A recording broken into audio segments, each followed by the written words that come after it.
buen día para todos. Hoy estudiaremos las naciones segunda parte. Leemos para memorizar Salmos 46:10. Estén quietos y conozcan que yo soy Dios. Exaltado seré entre las naciones, enaltecido seré en la tierra.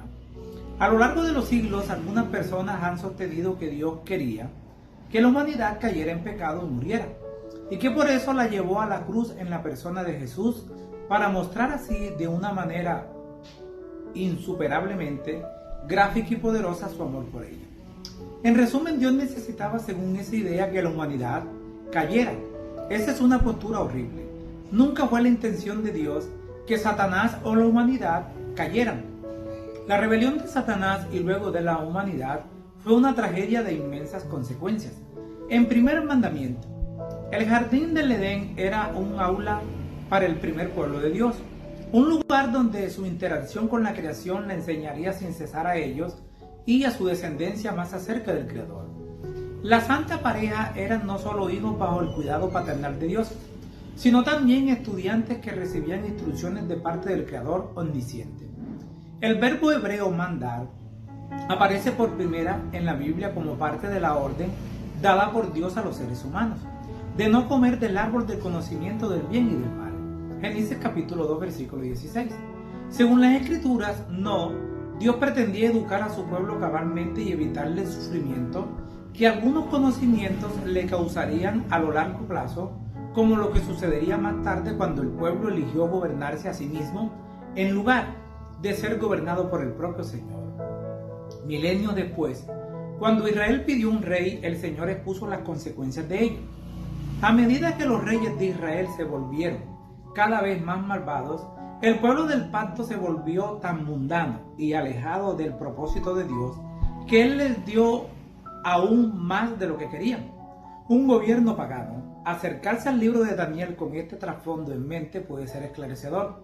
La sucesión de los imperios descritos en las visiones del libro es más que un reproche dirigido a las naciones paganas. Es también una amonestación dirigida a Israel por su negativa a obedecer sus mandamientos.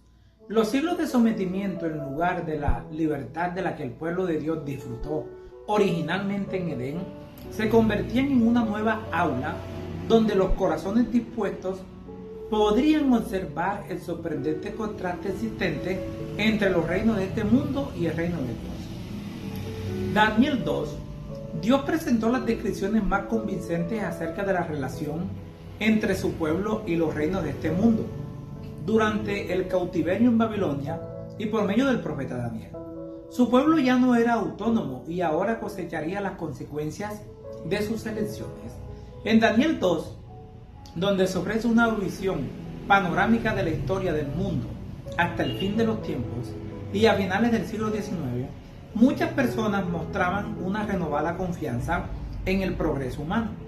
La Exposición Universal de París, por ejemplo, fue una notable exhibición de optimismo acerca del futuro.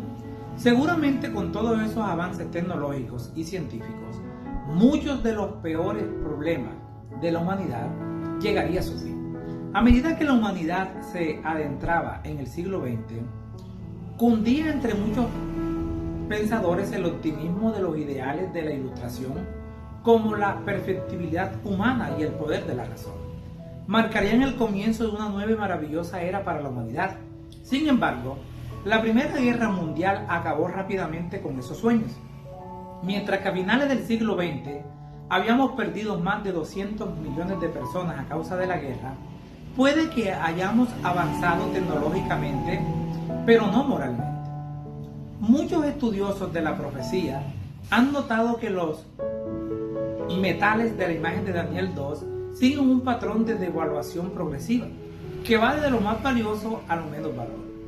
El oro deja de lugar a la plata, esta al bronce y esta al hierro, hasta terminar en una mezcla de hierro y arcilla. Aunque algunos aspectos de la existencia humana han mejorado, al menos en el ámbito físico, ¿quién puede vislumbrar un futuro de paz, seguridad y prosperidad en vista de cómo está siendo gobernado el mundo en la actualidad? Jesús advirtió: oirán guerras y rumores de guerras. Cuidado, no se alarmen. Esto tiene que suceder, pero aún no es el fin. Porque se levantará nación contra nación y reino contra reino, y habrá pestes, hambres y terremotos en diversos lugares. Mateo capítulo 24, versículos 6 y 7. Daniel 7. El sueño de Daniel 2 fue presentado a un rey babilonio. La visión de Daniel 7, en cambio, fue mostrada a un profeta hebreo, miembro del pueblo que hizo pacto con Dios. A Daniel se le muestra el mismo tema que a Nabucodonosor, pero desde una perspectiva diferente. En lugar de una estatua, ve una serie de naciones que surgen del mar como resultado del viento que agita las aguas. Estas naciones estaban en un permanente estado de lucha que provocaba un constante cambio de poder entre ellas. Jeremías 46 utiliza la analogía de las inundaciones y las olas para describir la agitación existente entre las naciones.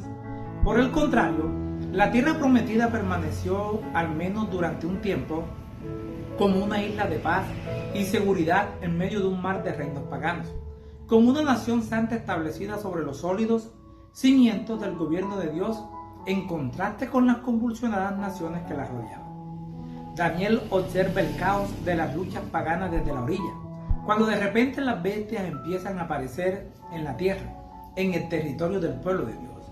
Los problemas de los gentiles se habían convertido en los problemas de su pueblo. Este había elegido vivir como los paganos, así que ahora vivían entre ellos y sometidos por ellos. A partir de la dominación babilónica, el pueblo del pacto nunca volvió a disfrutar de una autonomía completa o duradera. En el caso de Israel espiritual, esta pérdida de autonomía persistía hasta el fin de los tiempos, cuando Cristo vuelve a ocupar su legítimo lugar como nuestro Rey. En la época del Nuevo Testamento y en los siglos siguientes, el pueblo de Dios continuó sufriendo bajo el dominio del Imperio Romano y luego por las persecuciones del Cuerno Pequeño, sucesor de la Roma pagana. Aunque algunas naciones fueron mejores que otras y algunas épocas han sido más pacíficas que otras, la historia general de las naciones, los pueblos y los imperios han consistido simplemente en ir de una tragedia a otra, de un opresor a otro, todo generalmente en nombre de las mejores intenciones para los habitantes de cada nación. Qué contraste con el gobierno que Dios tenía pensado para su pueblo en caso de que éste lo aceptara, entre la tierra y el mar. Las imágenes de la tierra y el mar que aparecen en la Biblia, especialmente en las profecías, pueden ser muy instructivas. Consideremos, por ejemplo, el uso simbólico de la tierra y el mar cuando aparecen juntos en la profecía bíblica. Simbólicamente, cuando se juntan, ponen la tierra y el mar. La tierra suele representar el mundo ordenado o incluso la tierra de Israel, mientras que el mar se refiere a las naciones gentiles que la amenazan, igual que el mar amenaza la tierra. En Apocalipsis 12, 15 y 16, el dragón usa el agua para perseguir a la mujer, es decir, a la iglesia. Como hemos visto, el agua suele simbolizar en la profecía los gobiernos mundanos, así como también la agitación y el caos que a menudo los acompañan. Esto significa que Satanás usó a las masas, empujadas por sus líderes, para perseguir al pueblo de Dios a lo largo de gran parte de la historia de la iglesia. Además, los adventistas del séptimo día hemos entendido que Apocalipsis 12:16 se refiere a la migración de los creyentes perseguidos en Europa al Nuevo Mundo. Aunque Estados Unidos nunca ha sido el nuevo Israel, como algunos de sus fundadores lo veían, durante mucho tiempo ha sido una tierra de libertad religiosa para millones de creyentes oprimidos, provenientes de otras partes del mundo. Por desgracia, esta bestia semejante a un cordero hablará un día como un dragón.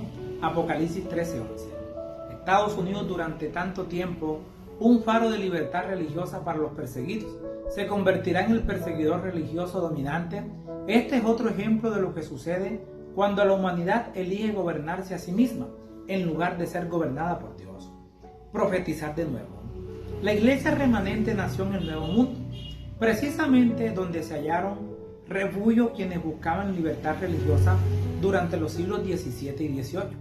Dados los antiguos obstáculos religiosos y políticos que existían en otras latitudes, es dudoso que la puesta en marcha de este movimiento hubiera sido tan rápida o poderosa en otro lugar. En Apocalipsis 10:1 al 11, donde se describe el nacimiento de este movimiento, el ángel clama a gran voz como lo hacen los tres ángeles de Apocalipsis 14 y el ángel de Apocalipsis 18. Se trata de un momento crucial de la historia, cuando el mundo está en peligro. Es entonces cuando se establece la obra de la iglesia remanente en beneficio de muchos pueblos y naciones, lenguas y reyes. El ángel sostiene un librito, el libro de Daniel, que se abre por primera vez después de muchas generaciones. El ángel tiene un pie sobre el mar y otro sobre la tierra. Esto podría hacer referencia al hecho de que el mensaje abarca todo el globo, tanto el viejo mundo como el nuevo.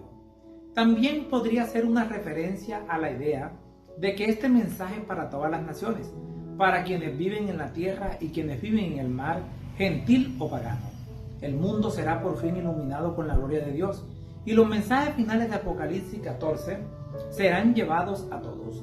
Al igual que en el caso de Israel de antaño, nuestro mandato como iglesia es predicar el Evangelio en todo el mundo por testimonio a todas las naciones, y entonces vendrá el fin. Mateo capítulo 24, versículo 14. Dios está caminando la historia humana hacia una gran conclusión, el fin de los imperios humanos y la entronización permanente de Cristo. La Biblia deja perfectamente claro, sin ninguna ambigüedad, que todos estos reinos mundanos serán erradicados sin que quede rastro alguno de ellos, ni de sus horribles legados, y que serán reemplazados por el reino eterno de Dios, donde el pecado, el sufrimiento, la enfermedad, el mal y la muerte no volverán a surgir. Les habló Flavio Martínez. Que la paz de Dios les acompañe en este día.